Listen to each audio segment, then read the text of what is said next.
Eu sou o Luciano Pérez e nós estamos no ar com o seu Resenha Jurídica. Muita gratidão por nos permitir a entrar na sua casa. Hoje o programa, ele indiscutivelmente está imbatível. Nós vamos conversar a respeito dos seus direitos relacionados à saúde, planos de saúde, erros médicos, planos particulares, serviço público, crimes contra o Código de Defesa do Consumidor e da falta de transparência e do descumprimento daquilo que está escrito nas letras miudinhas do plano de saúde que você assinou. Afinal de contas, a saúde ela é indispensável e protegida pela nossa Constituição Federal. Este programa de hoje é feito especialmente para você que precisa conhecer o seu direito, o meu direito, e que cada vez mais nós possamos ter a aproximação das nossas dúvidas, do nosso cotidiano, e aqui no dia de hoje, relacionado à saúde. Fique conosco com o Resenha Jurídica com Luciano Pérez.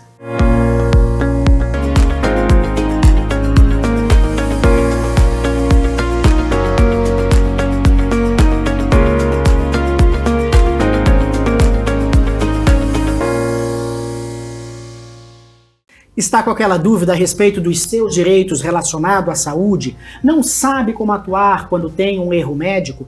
Teve negado seu exame? Não consegue, infelizmente, ter acesso fácil à saúde pública? Esse é o tema de hoje do Resenha Jurídica e, como em todos os nossos resenhas, nós vamos conversar com especialistas da área que podem nos trazer o esclarecimento de como nós vamos facilitar o cotidiano, facilitar o dia a dia na busca do seu direito e, acima de tudo, na busca do esclarecimento. Porque só se constrói o corpo, a alma e o espírito através do conhecimento. E hoje nós estamos recebendo ela, que é advogada, especialista em direito médico e da saúde.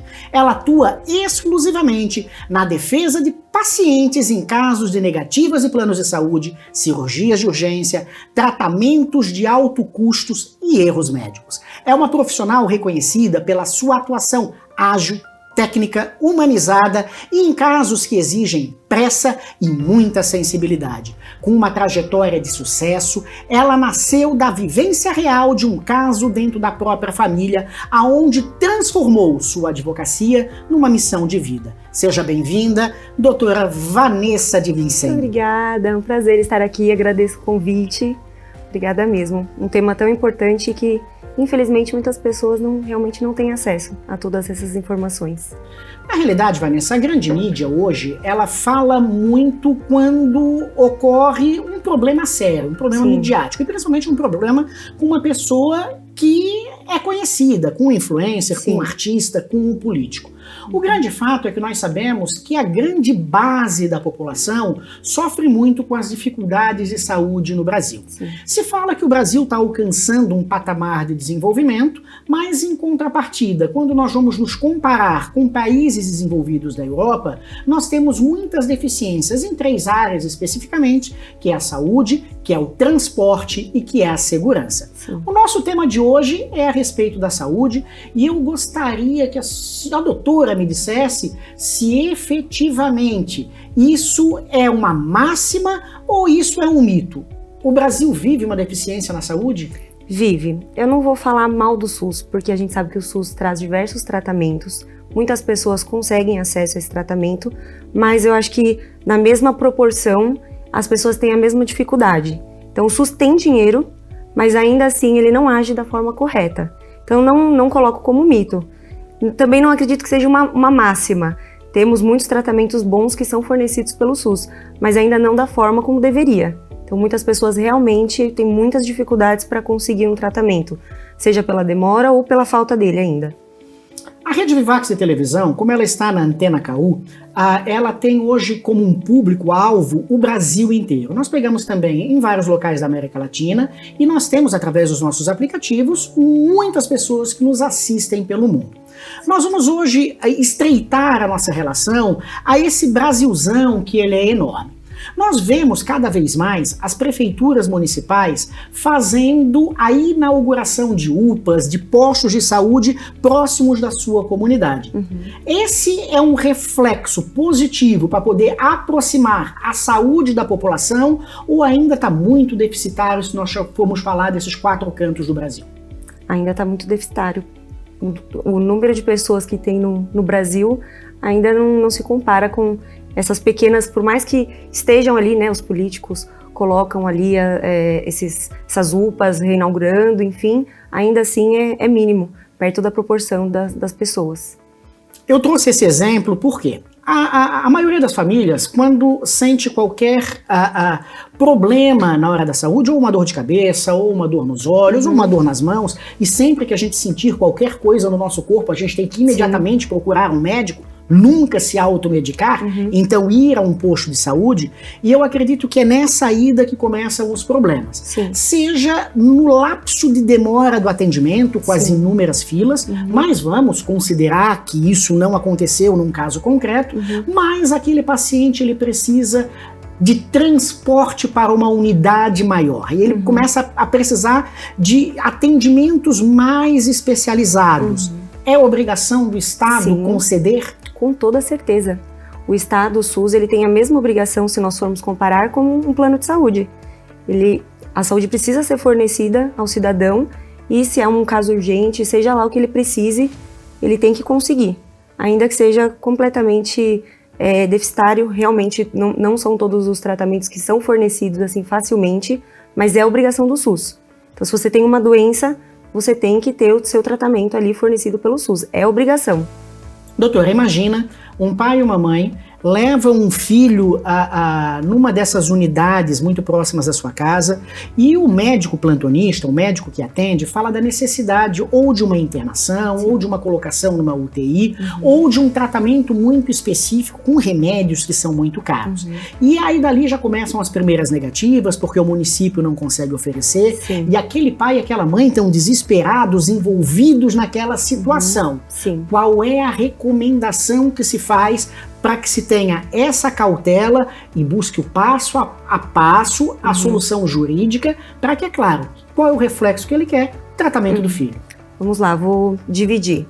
Em relação a uma cirurgia de urgência, um tratamento que tem no SUS, que é fornecido, mas que essa pessoa, esse pai, essa mãe, sofrem com a demora, ou enfim, com até a falta de transparência da parte do SUS para conseguir esse tratamento rapidamente. Nesse caso, cabe uma ação judicial com um pedido de liminar também.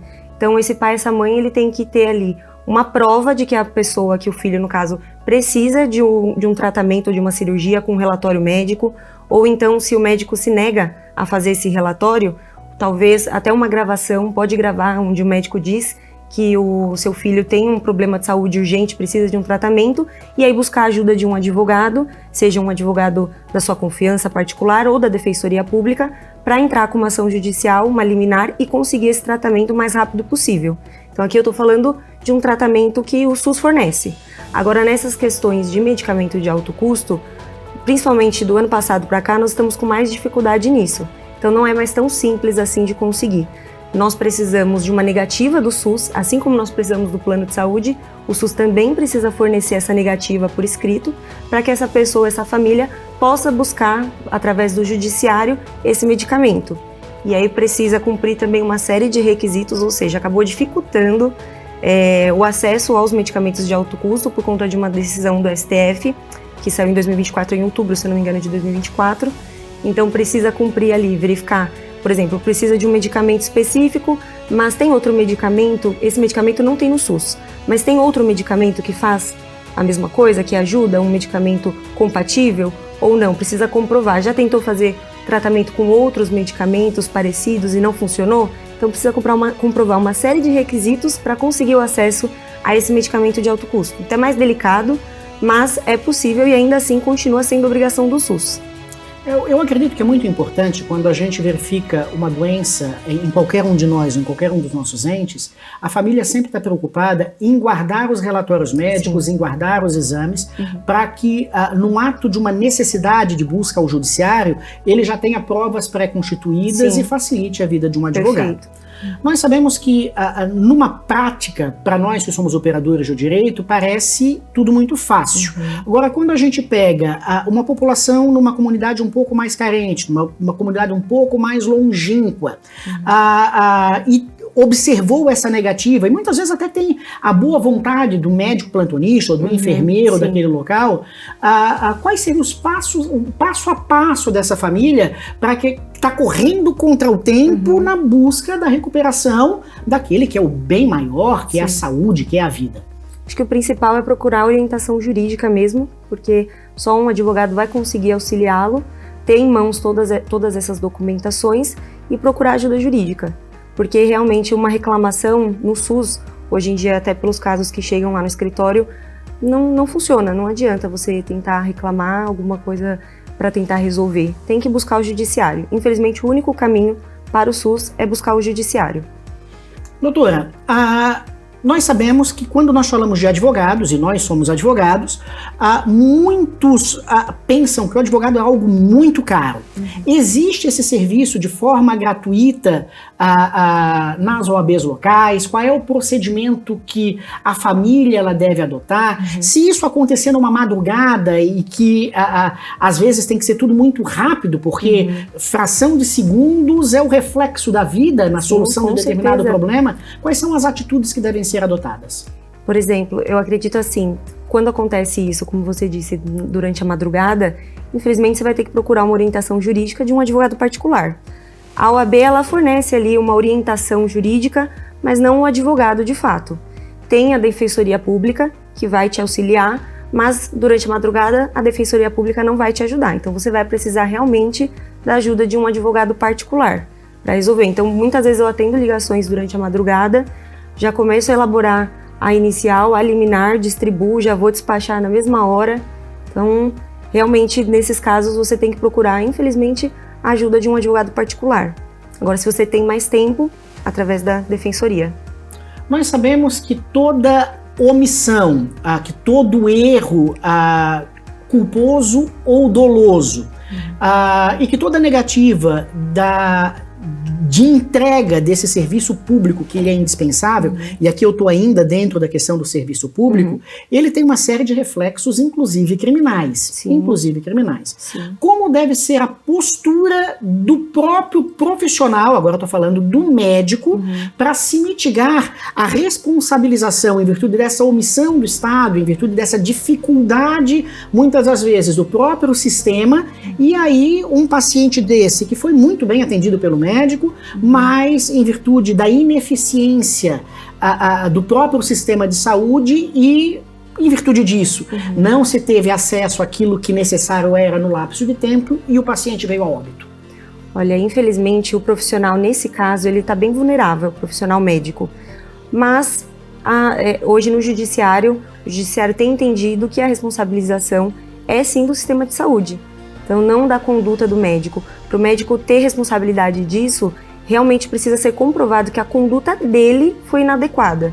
Então, nesse contexto, já fica muito claro que ele fez o que ele podia naquele momento, mas que a culpa não era dele, é realmente seja pelo atraso, pela quantidade de pessoas que precisam para fazer um exame. Então, realmente, essa responsabilidade é afastada desse profissional. Ainda que, de início, o cidadão, né, no momento que acontece alguma coisa, a primeira pessoa que ele culpa é o médico.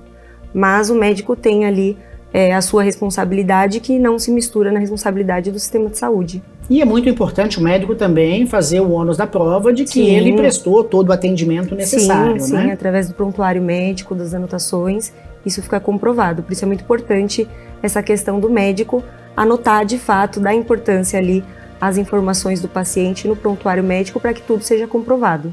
Eu toco nesse tema porque nós nunca podemos esquecer que de ambos os lados nós temos seres humanos. Sim, eu acho que a medicina, o médico, é uma das profissões mais lindas.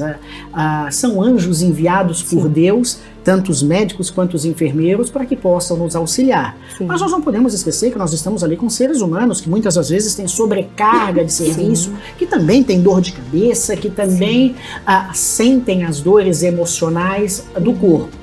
Então, sempre o melhor reflexo é a boa comunicação, Exatamente. Né? Deixar tudo claro com o paciente, explicar ali o que está acontecendo. Eu acho que se você é transparente com o seu paciente, não tem por que ele ter a visão ali de que o que aconteceu é culpa sua.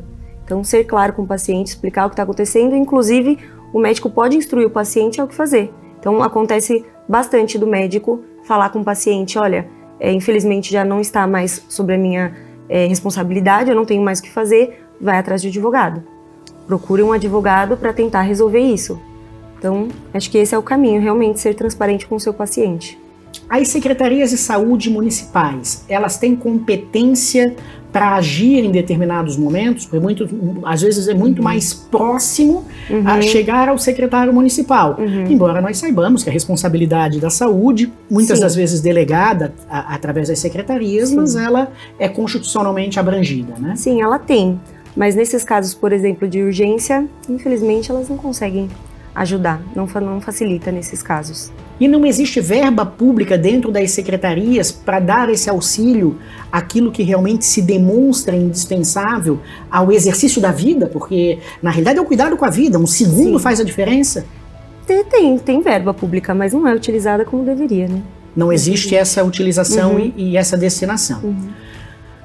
Se ouve muito, tá, a situações de profissionais relapsos que passaram no concurso público, batem o ponto e não estão nos hospitais para prestarem os atendimentos. E vai que naquela hora em que o profissional está na academia ou no seu consultório particular, ocorre um problema grave com o paciente. Esse profissional, ele pode ser responsabilizado? Com certeza, pode e deve ser responsabilizado. Não é o que acontece normalmente, né? A gente vê diversos casos aí, mas ele tem que ser responsabilizado sim. E como a família deve agir? Buscar a justiça. Esse é o único caminho, buscar orientação jurídica e buscar a justiça. Doutora, nós sabemos que hoje se fala muito, e esse é um dos objetivos aqui do Resenha Jurídica, é descomplicar o modo como se vê o judiciário, porque hoje se diz muito, o judiciário ele é muito lento, o judiciário ele é muito moroso, o judiciário ele é muito caro, e sempre vai se colocando estigmas no judiciário, quando na realidade nós sabemos é que o volume de demandas existentes no judiciário é muito maior do que a própria capacidade de entrega desse serviço. Nós temos, e digo, tá, eu entrevistei aqui o Geraldo Rufino, ele disse que uma das coisas mais lindas do Brasil é o brasileiro. E é verdade, eu acho que nós somos referência em todas as áreas, e os médicos brasileiros são referências em todas as áreas. Mas nós temos sempre esse estigma. Na mesma proporção, como falam dos nossos juízes, promotores, dos nossos colegas advogados, e nós sabemos que são profissionais de primeiríssima qualidade. Sim. Claro que existem as exceções, e aí não é ao profissional. A exceção ela é ao ser humano. Sim.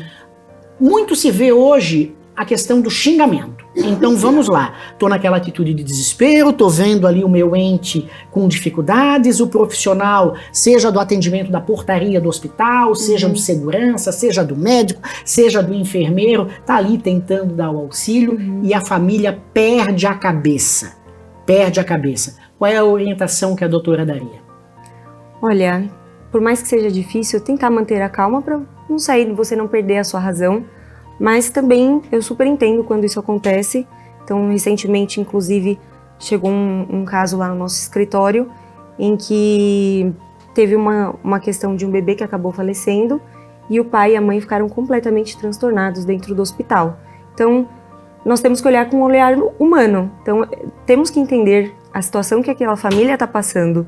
Então, eu acho que tudo tem um bom senso e tem um limite, né?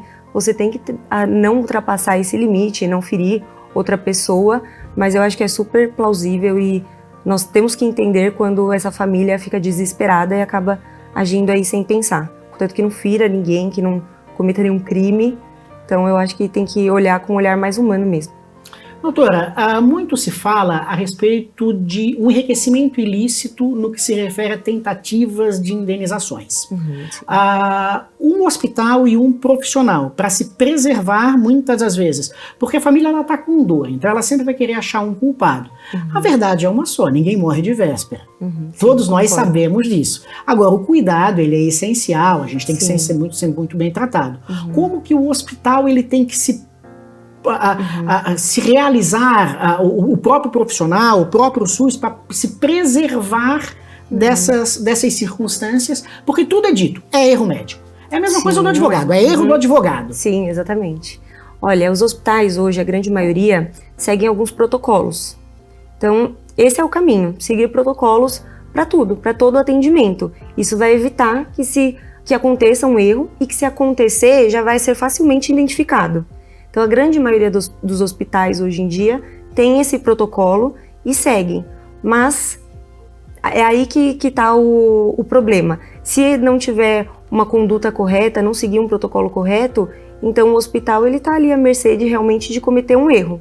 Então, acho que o principal é seguir um protocolo para todos os procedimentos. Então, seja a partir do momento que o paciente entrou no hospital, passou da recepção, ele já tem que ser ali monitorado, tem que ter todas as anotações no prontuário médico para evitar qualquer situação negativa mesmo, ou qualquer, enfim, erro médico e afins. E é claro que dentro desse contexto, eu acho que é indispensável qualquer hospital ter sempre a assessoria de um advogado, né, doutora? Com certeza, e tem, né? Pelo menos a maioria dos hospitais tem assessoria jurídica, sim. Porque um advogado acaba não sendo um custo, mas sendo um excelente investimento. Exatamente. Para criar as metodologias, preservar, ter todas as assinaturas, as autorizações dos pais e dos pacientes, dos responsáveis, no ato de realização de todos os procedimentos. Exatamente. Vamos fazer um diapasão aqui. A gente falou um pouco de serviço público, a gente falou do reflexo da dor e do respeito que tem que se ter em qualquer comunicação.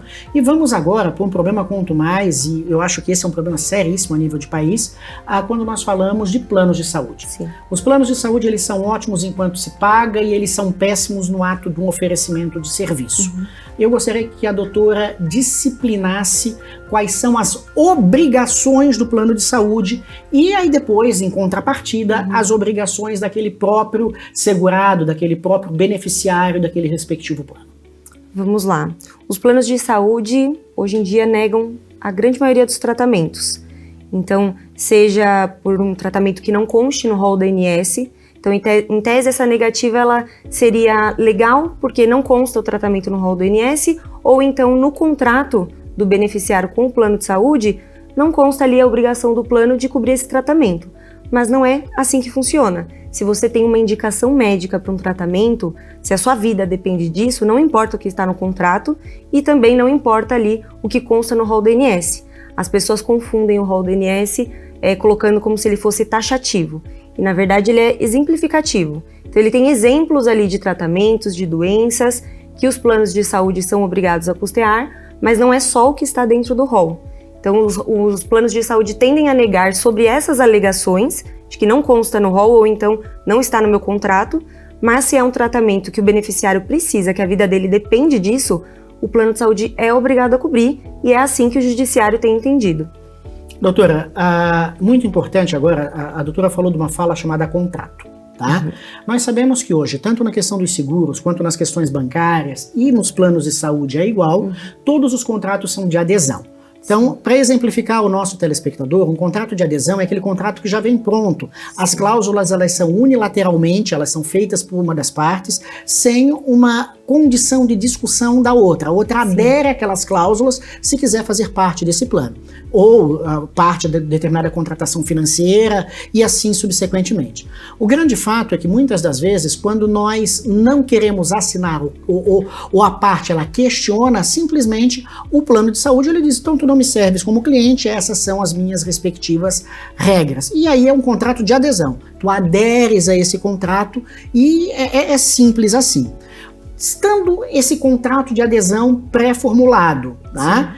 E a parte, ela aderiu. Como que essa parte, ela vai fazer prova de que o vendedor lá do plano de saúde, aí tem vários vendedores, disse que cobria tudo, disse que era um plano completo, ou disse que era quarto com 2, 3 leitos, um quarto individual, tinha direito a todos os exames. Como que a pessoa consegue fazer prova de tudo isso antes da assinatura desse contrato de adesão e, é claro, depois com aquele agente que fica a pessoa mais próxima do contato com o plano nessa parte posterior?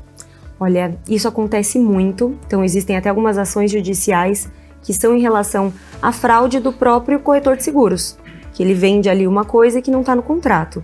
Então, acho que o principal é, toda vez que você for contratar um plano de saúde, leia, obviamente, o contrato, mas nós sabemos que esses contratos são imensos, milhões de páginas e cláusulas, então procure ajuda, é o que eu sempre falo, orientação jurídica é o melhor. Procure ajuda antes de contratar um plano de saúde, porque realmente o corretor de seguros ele vai te vender mil maravilhas. Acontece muito e chega muito no escritório pessoas que vêm com a informação de que, olha, eu contratei o plano de saúde e o corretor falou que não tinha carência, não ia ter carência, e agora eu preciso de um tratamento e o plano negou por conta da carência. Então, para você provar isso, provar que o corretor de seguros falou isso para você, é muito difícil, a não ser que ele tenha falado ali por e-mail ou por mensagem. E aí tudo bem, depois você vai buscar a responsabilização desse corretor de seguros. Mas para você evitar isso, é ler o contrato ou pedir para que um advogado leia esse contrato, de preferência um advogado especialista em planos. Doutora, nós vamos para um rápido intervalo e já já a gente está de volta com muito mais esse bate-papo gostoso a respeito dos seus direitos relacionados à saúde.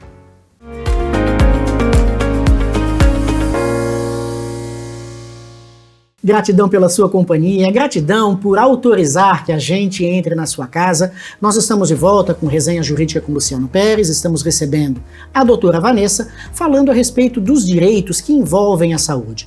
Nós já conversamos no primeiro bloco a respeito de responsabilização médica, a respeito de SUS, a respeito da deficiência do sistema de saúde brasileiro, como você deve proceder em caso de uma negativa de exame. Se você não pôde acompanhar o nosso primeiro bloco, não se preocupe, até porque a função aqui do Resenha Jurídica é levar a você sempre o maior número de informações. Terminando o nosso programa, a íntegra do Resenha Jurídica de hoje estará no YouTube e você pode, a cada vez que tiver uma dúvida, ir lá acompanhar o programa ou, através desse QR Code aqui de baixo, mande a sua pergunta para que a gente possa cada vez mais estar levando o esclarecimento que tanto é necessário a todos os telespectadores que fazem parte desta grande família que cresce a cada dia mais, que é a família da Rede Vivax de televisão. Doutora, quando falamos de plano de saúde, arrepia os cabelos, a verdade é essa. Eu vou fazer uma pergunta um pouco, vou botar uns pontos de interrogação, até porque eu mesmo tenho determinadas dúvidas. No primeiro bloco, a gente estava falando do contrato de adesão. Certo. Do modo de comprovação de algumas cláusulas, das indispensabilidades da entrega de determinados serviços, porque saúde é saúde, da demora do judiciário, do último posicionamento a respeito do STJ em decisões que às vezes dificultam um pouco determinados procedimentos. Mas saúde é vida. Sim. Saúde é vida.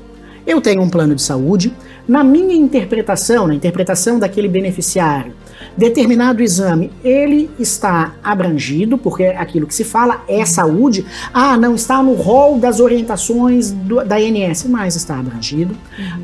Existe a recomendação médica, existe a recomendação de um grupo de médicos, o hospital, o médico, eles fazem um grande laudo e o plano continua negando. Ocorre que por essa demora daquele exame que era indispensável, ocorre uma complicação e dentro dessa complicação o paciente vem a óbito. Esse óbito pode ser considerado um homicídio? Tem responsabilização criminal aos dirigentes do plano de saúde? Como fica essa esfera de responsabilização dentro da responsabilidade civil direta, da responsabilidade civil indireta, da responsabilidade civil objetiva, da responsabilidade civil subjetiva? Sim, no caso o plano de saúde tem que ser responsabilizado, sim, e isso acontece muito. Esse caso em específico que você exemplificou chega muito no escritório quando não tem um diagnóstico ali no tempo certo, porque não realizou o exame. Então, já até aproveitando, falando desse assunto, quando acontece isso, de você ter uma demora para realizar um exame, o que você deve fazer? Primeiro, faça uma reclamação na ouvidoria do seu plano de saúde. Após essa reclamação, eles possivelmente vão passar um prazo, mas nos casos de urgência, se você precisa realizar um exame urgente ali o mais rápido possível, o plano de saúde ele tem que aprovar essa realização também o mais rápido possível. Então, se não aprovou, faça essa reclamação na ouvidoria. Posteriormente, faça uma reclamação na ANS. A ANS não costuma resolver 100% dos problemas, mas em algumas situações acaba ajudando. E se ainda assim, com essas duas reclamações nada resolver, tem que buscar o judiciário. Agora, se você não tem tempo para isso, não dá para fazer reclamação na ouvidoria, reclamação na ANS, então já busca diretamente o judiciário. E sim, os planos de saúde precisam ser responsabilizados. Então tem também como buscar essa responsabilização tanto na esfera criminal quanto na esfera civil. Não só do plano da pessoa jurídica, mas dos agentes também. Sim, com certeza. E aí eu lhe pergunto, CEO, presidente, diretor de autorização, todos podem ser responsabilizados criminalmente? Podem, mas não é o que acontece, né? Nós tentamos aí diversas responsabilizações nos próprios processos cíveis, quando as liminares não são cumpridas, que nós temos aí muitos casos de planos de saúde em específico que não cumpre, tem um plano em específico que ele não cumpre nenhuma decisão judicial. Então, nas nossas ações, além de realizar a execução, o bloqueio de valores, nós pedimos também a prisão desses dirigentes, mas no final das contas isso não acontece. O judiciário não tem concedido? Não. Isso é uma pena, na realidade, né? Porque se propaga cada vez mais o não pelo não. Exatamente. E aí, quando nós vamos considerar, nós temos um enriquecimento ilícito, né? Exatamente. Até porque aqui eu acredito que nós estejamos também diante de uma relação de consumo, que os próprios crimes do Código de Defesa do Consumidor podem ser denunciados, podem ser informados dentro do procedimento criminal específico. É isso mesmo? É isso mesmo. Exatamente. Nesse caso, tá, a parte deve fazer um boletim de ocorrência ou é direto uma representação no Ministério Público? Pode fazer as duas coisas. Eu sempre indico fazer o boletim de ocorrência e depois fazer essa representação, sim. Quando nós falamos de indenizações por esse descumprimento, eu tive fazendo uma pesquisa jurisprudencial antes de vir para que nós viéssemos a conversar. As indenizações elas são muito pequenas, 10, 15, 20 mil reais, que não refletem nem o incômodo. Como é que a doutora vê uma possibilidade de mudança disso na visão do próprio judiciário brasileiro? Olha, é muito difícil. Em alguns casos, por exemplo, recentemente nós pegamos um caso no escritório em que um pai de família acabou falecendo por uma falta de diagnóstico e esse pai de família era o responsável ali financeiro por toda essa família, o que acabou deixando eles ali em situação completamente vulnerável. Então nós vamos entrar com uma ação pedindo inclusive uma pensão vitalícia. Então nós temos algumas estratégias para tentar aumentar essas indenizações, mas realmente o judiciário ainda é muito cego para algumas coisas. A gente costuma brincar até lá no escritório que a gente fala que os juízes têm um escorpião no bolso, ele não quer colocar a mão no bolso que nem é dele. Então eles colocam realmente indenizações baixíssimas para uma vida que se foi, ou então para um membro, uma pessoa que perdeu uma perna, algo do tipo. Ainda assim é visto como se 20 mil reais, 10 mil reais fosse resolver isso. Então a gente tenta de todas as formas modificar isso lutando dentro do processo, lutando com o judiciário, mas é difícil. Doutora, eu vou fazer aqui, eu vi que a produção está nos falando que veio uma pergunta, tem várias perguntas de telespectadores, e nós vamos fazer todas as perguntas. Gratidão por estar interagindo conosco, estar encaminhando as perguntas aqui para o Resenha Jurídica com Luciano Pérez, através dos links que são ofertados. Olha o QR Code aqui embaixo da rede Vivax de televisão. Mas eu vou fazer um desafio um desafio e uma meta. Eu gostaria que a doutora depois entrasse em contato com a nossa produção e nós conseguíssemos organizar uma mesa redonda. Uma mesa redonda na qual nós tenhamos um representante, um advogado representante de um plano de saúde, um advogado representante de médico, advogado representante de consumidores, um representante do Ministério Público e um juiz de direito. Porque eu acho que quanto mais nós debatermos esses temas e fizermos contrapontos, nós podemos fazer com que tenha uma evolução no que concerne ao esclarecimento e, quem sabe, uma melhoria no sistema. Sim. Porque o judiciário precisa se sensibilizar, sim. É a vida da pessoa que está ali, enquanto todo mês, porque se o beneficiário do plano de saúde estiver inadimplente um dia, ele está inadimplente. Então, tu só tens o serviço prestado se tu tiveres com o plano literalmente em dia, literalmente em dia. E aí, é claro que se faz um plano de saúde para não usar. Sim. Então, muitas das vezes, tu deixas ali o plano parado durante anos e quando tu mais precisa dele, tens a negativa. É crime, né? Sim, com certeza. Ajuda a produção a montarmos esse programa? Com toda certeza. Vai ser uma delícia. Concordo. Bianca Nascimento, lá de Minas Gerais. Depois nos avisa, Bianca, como é que está nos vendo? Se é através da KU, se é através dos nossos aplicativos da Rede Vivax de televisão, se é através do nosso streaming. A Rede Vivax de televisão ela é multitelas, você pode nos assistir da onde você estiver e a hora que você quiser, porque nós estamos aqui agora, ao vivo, no ar, mas é claro, você não teve tempo, vai lá no nosso YouTube e acompanha toda a nossa programação. E vem muito mais novidade por aí, porque já já o grupo da Rede Vivax de televisão vai lançar uma grande plataforma aonde você busque todas as suas informações através de um toque no seu celular e ali, com a ajuda de grandes profissionais que estão formando uma inteligência artificial proativa, você vai ter resposta de todos aqueles que são os seus direitos. E aí ela perguntou, ela soube que tu vinhas e fez a pergunta, claro. Olha que delícia, doutora. Doutora, eu preciso de uma orientação. Minha irmã teve um parto em São Lourenço, Minas Gerais, e desde então vem apresentando um quadro de saúde bastante preocupante. De início, médicos falaram que era normal, mas depois ela voltou com febre diária, dores no corpo e uma massa foi identificada no abdômen. O exame de Fan também apresentou alterações importantes. Ela chegou a ficar internada por 21 dias devido a uma infecção, mas recebeu alta mesmo sem ter o diagnóstico definitivo. Os médicos disseram que não podiam manter internada por muito mais tempo. Afinal de contas, precisam ficar fazendo modificações de leito, né? Hoje ela continua com febres altas todos os dias, a barriga segue inchada e as dores continuam muito intensas. Ela mora em Lambari, Minas Gerais, e não está conseguindo atendimento adequado pelo SUS. Estamos muito preocupados. O que podemos fazer, doutora, nessa situação e nesse caso concreto? Buscar realmente um auxílio jurídico, entrar com uma ação liminar para conseguir o tratamento adequado. É claro que, pelo que você está me falando, Bianca, ela não tem ainda um diagnóstico fechado. Ela teve algumas complicações que foram identificadas, mas ela está sofrendo, está com dor e não sabe ali o que precisa ser feito. Então você precisa saber exatamente o que ela tem e qual é o tratamento que ela precisa e aí buscar isso através da justiça. Então ela precisa retornar nesse hospital. Pode fazer ali, eu costumo falar para os meus clientes, faça se for necessário um escândalo educado, mas faça e consiga o atendimento médico. E aí se de fato for identificado que ela precisa realizar um tratamento e eles não estão dando importância, faça um boletim de ocorrência, procure um advogado e entre com uma ação judicial. Pode gravar as conversas ali com os profissionais, desde que você esteja participando dessa conversa, ela pode ser gravada para você ter isso como prova e conseguir ali que sua irmã tenha o tratamento adequado.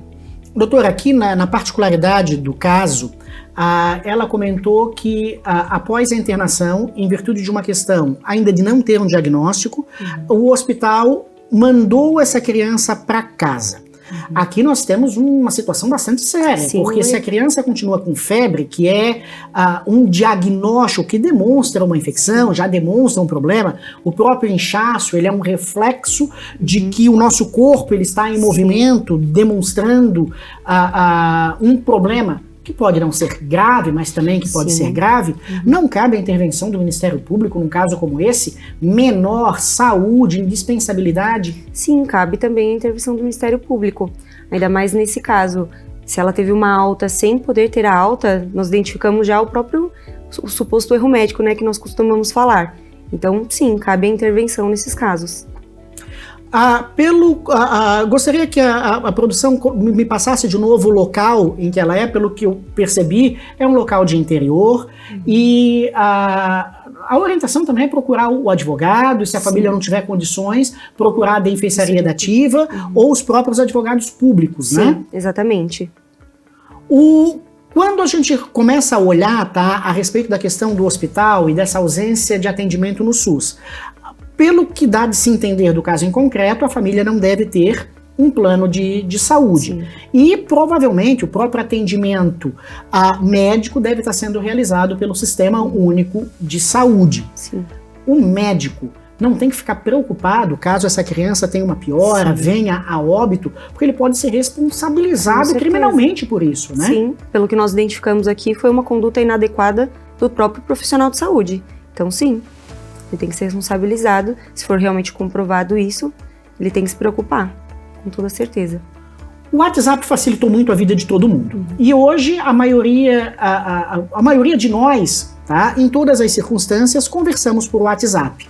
essa família não tem que fazer o máximo de questionamentos, perguntas aos médicos, aos enfermeiros, para poder mostrar que eles ativamente estão buscando esse direito. E a esses entes públicos, porque se a gente está falando de SUS, nós estamos falando de funcionários públicos, mostrar como está sendo, ou a omissão, ou eles mesmos estão agindo dentro da normalidade, porque, claro, a gente está escutando o caso em concreto relatado por um casal em desespero, mas em contrapartida a gente não sabe o que está acontecendo efetivamente no hospital. Sim. Essa ferramenta, ela vale como prova? Sim, vale como prova.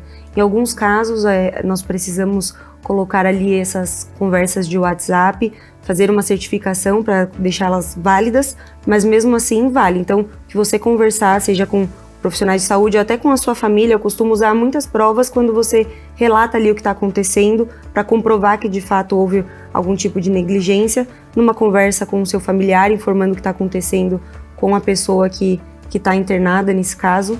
Então sim, pode ser utilizada para conseguir ali provar o que é necessário.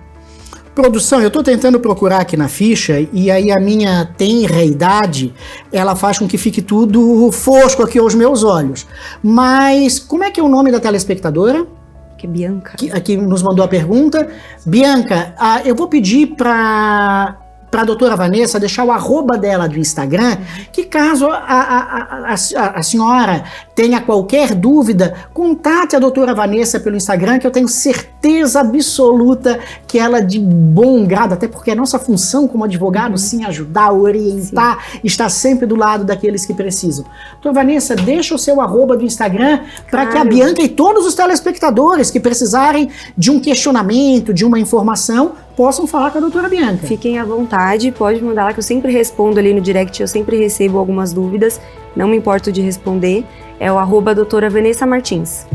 E olha, se a doutora Vanessa não responder, manda uma mensagem aqui para a produção da Rede Vivax de televisão, que o Ítalo vai dar um puxão de orelha nela, hein? Tá vendo? Doutora Vanessa, tem mais perguntas. Esse tema é maravilhoso, Perfeito. né? A pergunta ela vem do Tiago Ferreira, aqui de São Paulo. Aqui em São Paulo, hoje já são milhares de antenas KUs distribuídas. Nós temos grandes parcerias com canais fechados, com streamings. É uma delícia ver o aumento dos telespectadores da Rede Vivax aqui em São Paulo, como a cada dia, um crescimento incrível. Claro, tudo muito por conversas deliciosas como nós estamos tendo aqui com a doutora, né? Doutora Vanessa, um convênio pode recusar um parto de alto risco, mesmo estando no último dia de carência? Minha esposa gestante, com fortes dores e já com dilatação, ficou dias esperando para parir, com os médicos dizendo que deveria ser parto normal, mesmo que sabendo que ela era de alto risco. Até que ela passou mal, corremos para o hospital e ela foi informada que o parto custaria quase R$20 mil, mesmo com a carência terminando em menos de 24 horas. O hospital apresentou um termo dizendo que ela não queria parir e se isentava de responsabilidades. Não assinamos. No dia seguinte, ela foi internada com urgência pelo sistema SUS e os médicos disseram que tanto ela quanto o bebê corriam risco sério de vida e nada devia ter sido esperado todo esse tempo e muito menos daria para realizar um parto normal. Como a justiça enxerga uma situação como esta? Existe crime, abuso ou possibilidade de indenizações por danos morais, materiais, neste caso? Sim, é Tiago, certo? Tiago, por incrível que pareça, essa situação chegou no nosso escritório, acho que foram 3 casos na semana passada. E por mais que nós, como advogados, sabemos qual é o direito, as pessoas não sabem e sofrem com isso realmente. Então, nesse caso, o plano de saúde não pode negar o atendimento da sua esposa, não poderia ter negado. Então, por mais seja 24 horas para completar a carência, ou que você ainda tenha 6 meses de carência, se é um caso urgente, o plano de saúde tem que cobrir. Então, você descobriu a gravidez, fez o plano de saúde depois, você automaticamente já pensa que não vou conseguir fazer o meu parto, não vai ser possível, eu vou ter que pagar no particular. E não é bem assim. Se você entrar em trabalho de parto, isso é urgente, então o plano de saúde é obrigado a cobrir, você tem que ir para o hospital e pedir o seu atendimento. 90% das vezes, infelizmente, vai acontecer o que aconteceu com vocês, vai ser negado esse atendimento. E aí, imediatamente, você procurar orientação jurídica entrar com uma ação liminar para conseguir ali liberar essa internação. É claro que muitas vezes você não vai ter tempo hábil para isso. Então, o que eu aconselho é: aceita a internação, mesmo que seja de forma particular. Enquanto isso, já procura um advogado para entrar com a ação liminar e conseguir a liberação da internação. O plano de saúde não pode negar o parto ali em caso de urgência ou qualquer outro tratamento. Então, seja 24 horas ou 6 meses, o plano de saúde tem que aprovar. E aí, nesse caso, que teve a piora da sua esposa, né, do seu filho, enfim, tiveram que ser encaminhados para o SUS. Então, cabe sim uma ação judicial com uma indenização contra principalmente o plano de saúde, que no caso negou o tratamento, e a depender da situação também contra o hospital. Aí precisa avaliar certinho o que aconteceu, porque o plano de saúde nega, o hospital ele não vai aceitar você fazer ali o tratamento, o parto, enfim, de graça. Ele vai realmente querer que você pague. Então a obrigação é do plano de saúde de aprovar isso para o hospital. Então cabe a ação, pode ir atrás disso, que não pode acontecer não, é completamente ilegal. Num caso como esse, de um hospital particular, que está vendo ali a gravidade e em virtude da questão do dinheiro, da ausência de plano, negar um atendimento, por mais que seja um hospital particular, também não pode ter uma responsabilização, Sim. doutora? Sim, com certeza. E infelizmente isso acontece tanto. Muitas mães são literalmente em trabalho de parto e é dispensada. Alguns hospitais chamam ali uma ambulância para encaminhar para o SUS e outros nem isso. Simplesmente coloca a pessoa para fora. Então, sim, cabe a responsabilização do hospital também. Olha, eu li uma matéria, eu não vou agora citar com precisão a fonte, mas parece-me, tá, que aqui no estado de São Paulo está tendo uma política de saúde que venha a fazer compensações tributárias para atendimento de hospitais particulares, sim, para atendimento de pessoas que necessitam do SUS. Então, sim, ou seja, na realidade, um atendimento muito mais qualificado, sim, com especialistas de várias áreas. Eu não sei se isso já está em vigor ou se está fazendo um estudo para que entre em vigor num período breve. A doutora tem conhecimento a respeito do tema? Tenho conhecimento leve também, sei que realmente, eu acredito que ainda não tem entrado em vigor, mas também eu vi algumas pessoas confundindo, achando que todo hospital particular vai participar disso, e não, são os hospitais que escolherem terem essa compensação aí tributária.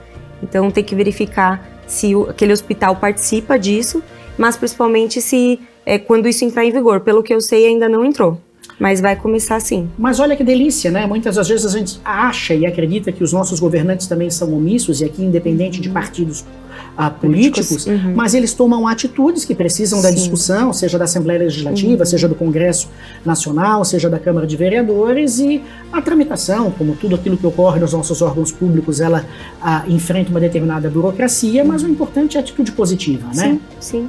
Se for pensar, é um grande projeto, sim, que vai acabar desafogando um pouquinho ali o sistema público de saúde.